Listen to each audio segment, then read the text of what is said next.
Assalamualaikum warahmatullahi wabarakatuh. Perkenalkan, nama saya Anissa Nurzahra. Saya dari Prodi Pendidikan Bahasa Arab 1 dengan NIM 0302241004.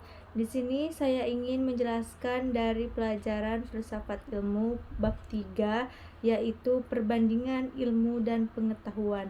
Pengertian ilmu yaitu istilah ilmu berasal dari bahasa Arab alima ya'lamu, yang artinya tahu atau mengetahui. Sedangkan secara istilahnya, ilmu dapat diartikan sebagai mengetahui secara hakiki. Dan adapun dalam bahasa Inggris, ilmu itu diartikan dengan science yang berasal dari bahasa Latin, yaitu scio dan scare yang berarti tahu. Adapun menurut Soehartono menjelaskan bahwa secara terminologisnya, ilmu adalah akumulasi pengetahuan yang sistematis, suatu pendekatan atau metode pendekatan terhadap seluruh dunia empiris. Jadi dunia empiris itu adalah dunia yang terikat oleh faktor ruang, waktu, dunia yang pada prinsipnya dapat diamati oleh panca indera. Menurut Daliang Ji menjelaskan ilmu menjadi 3. Yang pertama, ilmu sebagai pengetahuan. Maksud dari ilmu sebagai pengetahuan ialah sesuatu kumpulan yang sistematis atau sebagai kelompok pengetahuan teratur mengenai pokok soal atau subjective matter. Yang kedua, ilmu sebagai aktivitas, yang berarti aktivitas mempelajari suatu aktif, menggali, mencari, mengejar, atau menyelidiki sampai pengetahuan itu diperoleh. Dan yang ketiga, yaitu ilmu sebagai metode, yang memiliki arti ilmu adalah metode untuk menangani masalah-masalah atau kegiatan penelaahan atau proses penelitian yang mengandung prosedur. 3 tahap tersebut bertujuan pada satu hal, bahwa tujuan ilmu adalah mencapai kebenaran.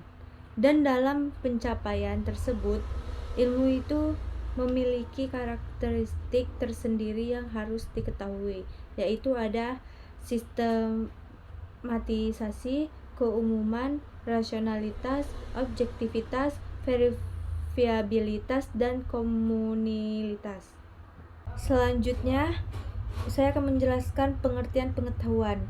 Pengetahuan merupakan suatu istilah yang digunakan untuk menggambarkan bahwa seseorang mengenal sesuatu. Abbas Hamami Mintareja mendefinisikan bahwa pengetahuan adalah aktivitas budi ataupun pikiran, karena adanya hubungan yang seimbang antara objek yang ingin dikenal dengan subjek yang sadar.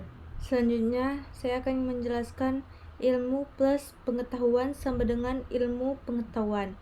Jadi, ilmu pengetahuan dalam bahasa Inggris dikenal dengan istilah science, sedangkan dalam bahasa Latin dikenal dengan scientia, yaitu mempelajari atau mengetahui, yang berasal dari akar kata scare yang mengetahui atau belajar.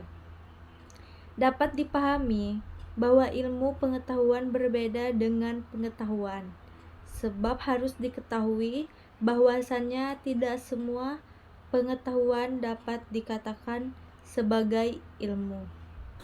Selanjutnya, yaitu manfaat ilmu pengetahuan bagi manusia. Ilmu pengetahuan lahir atas adanya sebuah komitmen ilmiah yang tertanam dalam diri seorang ilmuwan. Dengan melewati proses yang cukup panjang, sehingga hasil yang diberikan ilmuwan dapat bermanfaat bagi umat manusia.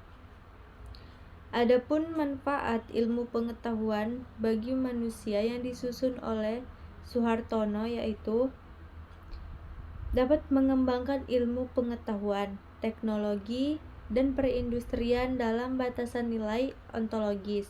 Dengan paradigma ontologis diharapkan dapat mendorong pertumbuhan wawasan spiritual keilmuan yang mampu mengatasi bahwa sekularisme ilmu pengetahuan. Selanjutnya yaitu perbandingan ilmu filsafat dan ilmu pengetahuan. Adapun perbandingan berupa perbedaan dan persamaan antara filsafat dan ilmu pengetahuan. Persamaannya filsafat dan ilmu pengetahuan yaitu: pertama, baik ilmu maupun filsafat, keduanya merupakan pengetahuan manusia. Yang kedua, baik ilmu maupun filsafat, keduanya berpangkal pada akal manusia untuk mencapai suatu kebenaran. Dan yang ketiga, filsafat sebagai suatu ilmu, yaitu ilmu filsafat dengan ilmu pengetahuan, keduanya memiliki syarat-syarat ilmiah, yaitu memiliki objek, metode, sistematis, serta memiliki kriteria kebenaran.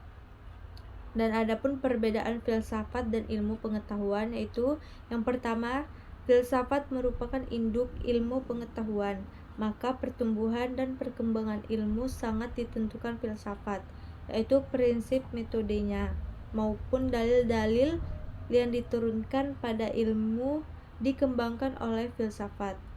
Adapun ilmu pengetahuan tidak membahas tentang prinsip, metode, serta dalilnya sendiri. Dan yang kedua, itu ada filsafat membahas segala sesuatu secara menyeluruh dan universal, sedangkan ilmu pengetahuan hanya membahas pada gejala-gejala yang sangat khusus dari sudut pembahasan yang khusus pula. Selanjutnya materi yang saya jelaskan yaitu sejarah perkembangan ilmu pengetahuan. Hal utama yang harus diketahui dalam sejarah perkembangan ilmu pengetahuan adalah di mana awalnya ilmu berkembang dari filsafat. Seperti yang dikatakan oleh para ahli bahwa filsafat merupakan induk atau ibu dari semua ilmu. Adapun perkembangan ilmu dimulai dari peradaban Yunani yang terbagi dalam 6 fase, yaitu: yang pertama itu sejarah perkembangan ilmu pra-Yunani kuno. Yang kedua, sejarah perkembangan ilmu Yunani kuno. Yang ketiga, sejarah perkembangan ilmu zaman pertengahan dan sejarah perkembangan ilmu zaman Renaissance. Yang kelima, sejarah perkembangan ilmu zaman modern. Dan yang keenam, sejarah perkembangan ilmu zaman kontemporer. Itu saja materi yang dapat saya sampaikan. Lebih dan kurangnya saya mohon maaf. Assalamualaikum warahmatullahi wabarakatuh.